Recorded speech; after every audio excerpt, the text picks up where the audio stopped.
6h30 partout en Côte d'Ivoire. Madame, Monsieur, bonjour et bienvenue. Un conseil des ministres s'est tenu hier ici à Abidjan, présidé par le chef de l'État Alassane Ouattara. Il a permis d'aborder plusieurs sujets majeurs, notamment des réformes pour optimiser l'administration publique et les mesures clés dans les secteurs miniers, pétroliers et énergétiques. L'une d'elles concerne la prolongation de l'exploitation du gisement pétrolier Baobab. Je vous propose de suivre cet extrait du porte-parole du gouvernement. Du ministère des Mines, du pétrole, de l'énergie, en liaison avec les ministères concernés, le Conseil a adopté 5 décrets.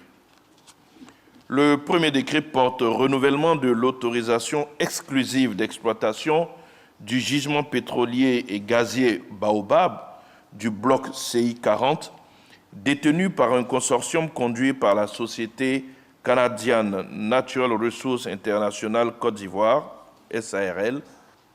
Cette société opère sur la base d'un contrat de partage de production signé en avril 1998 pour une durée de 30 ans. Le présent décret proroge le contrat d'une durée supplémentaire de 10 ans pour assurer à l'opérateur l'amortissement des investissements prévus sur la période 2025-2027 pour le développement de la phase 5 du champ pétrolier à hauteur de 1,12 milliard de dollars américains.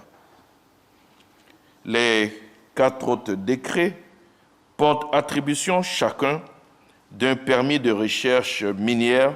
Leur durée de validité est fixée à 4 ans. Et un nouveau projet voit le jour ici en Côte d'Ivoire. 35 centres digitaux seront installés dans les collèges et universités avec pour ambition de former plus de 45 000 jeunes au TIC et à l'entrepreneuriat vert d'ici 2027. C'est toute l'essence du projet Génie, financé à hauteur de 5,5 milliards de francs CFA et récemment lancé par le chef du gouvernement ivoirien. Le point avec Franck Quadio.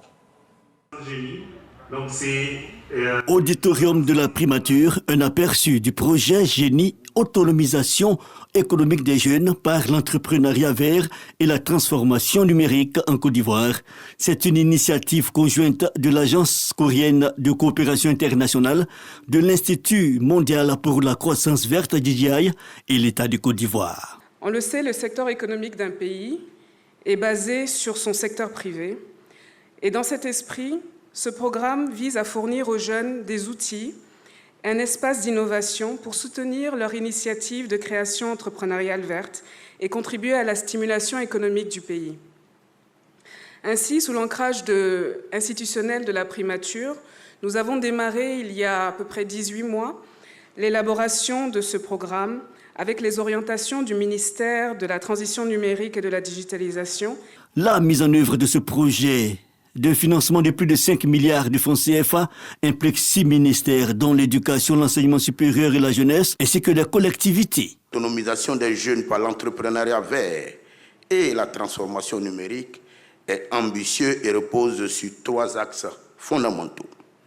La mise en place de 35 centres digitaux dans les lycées et collèges, universités, dans les mairies et le district d'Abidjan et Grand Bassam, qui serviront de hub d'apprentissage, d'innovation et d'incubation.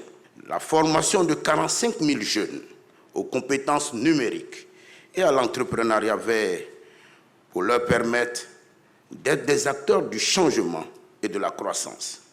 Et troisièmement, la création d'un fonds et d'une académie de leadership vert. L'entrepreneuriat vert comme une priorité du gouvernement et le projet Génie qui englobe la période 2024-2027 est un creuset idéal pour la promotion de métiers verts impactants, comme le relève le chef du gouvernement. D'ici 2030, il nous faut investir dans des projets verts, c'est-à-dire des projets dans le domaine des énergies renouvelables, de l'agriculture durable, de l'économie circulaire, des transports propres et de la protection des écosystèmes en vue de stimuler la croissance économique tout en réduisant nos émissions de gaz à effet de serre. C'est un vivier très lourd qui offre d'énormes potentialités d'emploi. Il nous suffit de bien structurer la compréhension de l'économie circulaire pour en détecter les gisements qui se nichent dans l'économie circulaire, notamment dans le domaine de l'agriculture. L'emploi vert par le numérique dans 35 centres digitaux, une garantie d'emploi pour 45 000 jeunes, voire plus. L'idée est de libérer le potentiel de l'entrepreneuriat vert chez les jeunes de Côte d'Ivoire. La CEI ouvre ses portes aux plus jeunes. 200 élèves ont vécu une immersion inédite au sein de l'institution. Une visite initiée par le ministère en charge de l'Éducation nationale qui leur a permis de découvrir les coulisses de l'organisation des élections en Côte d'Ivoire. Sidonie Davila. Ils ont été sélectionnés parmi les meilleurs du district d'Abidjan. Les élèves du primaire et du secondaire, dès leur arrivée à la commission électorale indépendante, ont été orientés vers les sites essentiels de l'institution. Guidés par les membres de la commission, ils ont pu observer et comprendre les étapes de la préparation des élections. J'ai appris qu'au-delà des urnes et puis des isoloirs, la CEI est un symbole de paix pour notre pays.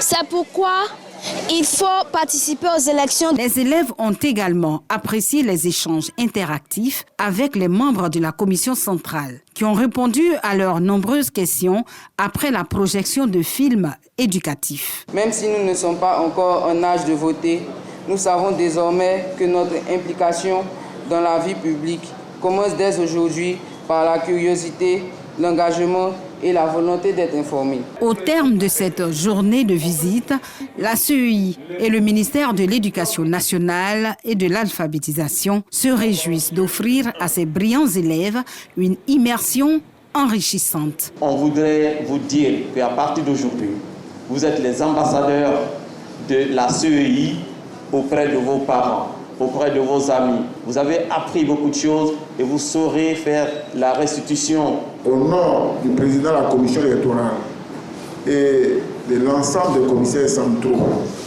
vous remercier d'avoir choisi notre institution pour cette première visite. L'objectif que nous avions assigné à votre visite, qui, elle, répondait à des objectifs spécifiques que vous-même vous avez identifiés au niveau de vos thèmes de référence, ont été atteints. Cette initiative des visites institutionnelles, qui est à sa première édition, est du ministère de l'Éducation nationale et de l'alphabétisation. C'est une situation qui préoccupe dans la ville de Yamoussoukro. Des poissons morts ont été découverts à la surface des lacs, tout juste devant le palais présidentiel.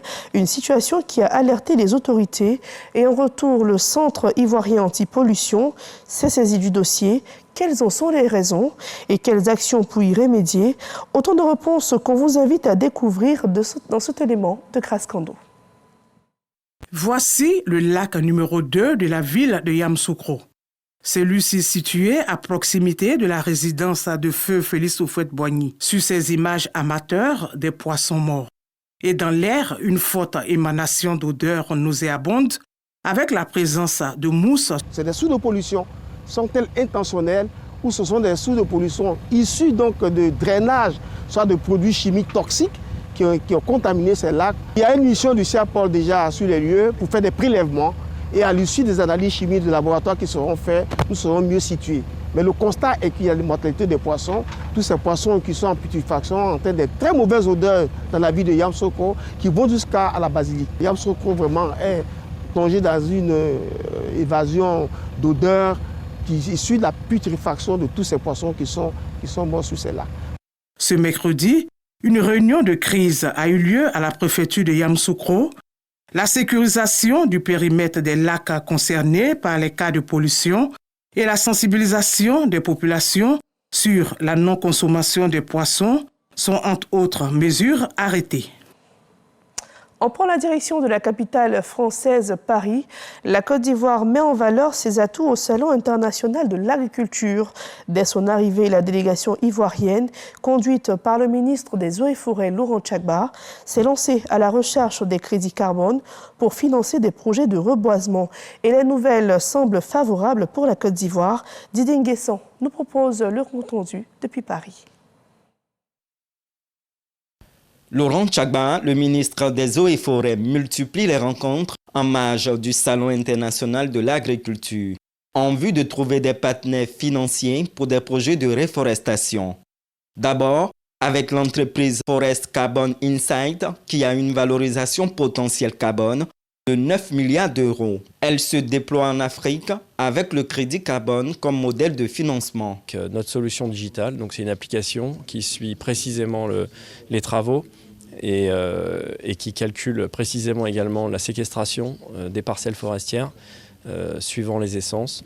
Et c'est des échanges de bonnes pratiques également entre des expertises forestières françaises, des expertises forestières ivoiriennes. En début de journée, Removal Carbone et son partenaire Agromap ont présenté à la délégation ivoirienne leur intérêt à s'engager activement dans des initiatives de préservation et de réhabilitation de nos forêts. Le second ayant déjà conclu 2 protocoles d'accord sur les forêts classées de Goké et de Niou-Niourou. C'est un mécanisme très puissant qui permet de mobiliser des millions d'euros à travers le monde grâce à des acheteurs, souvent du secteur privé, qui souhaitent avoir un impact sur le climat.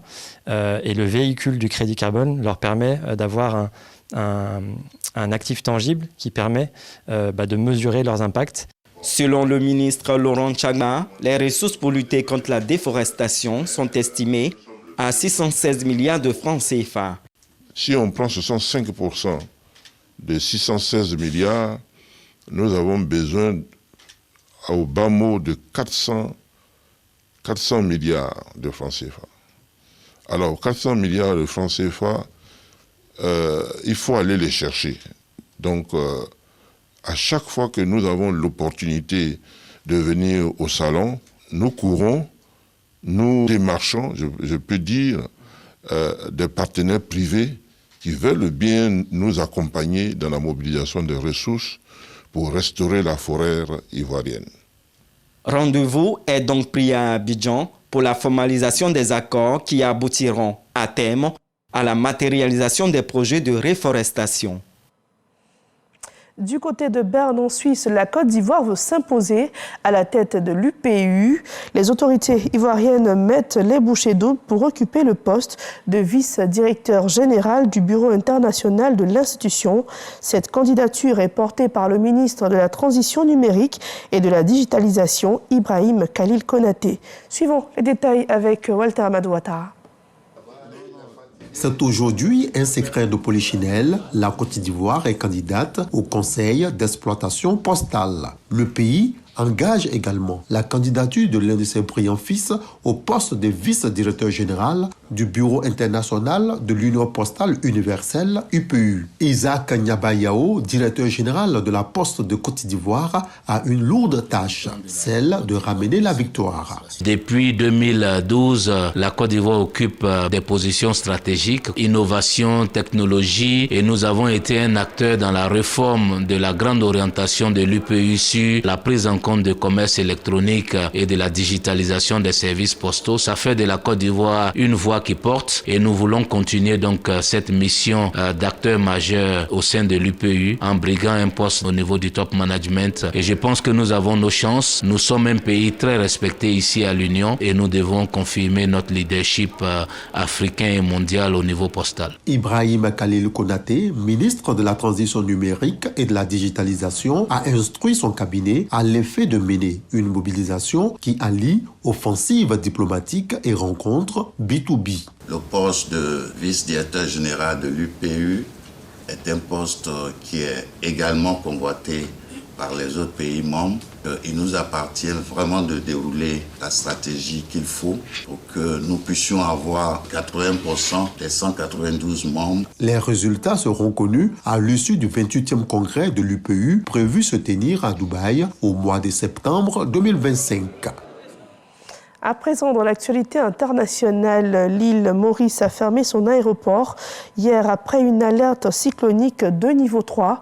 En raison de l'approche du cyclone Garance, la compagnie Air Mauritius a suspendu ses vols.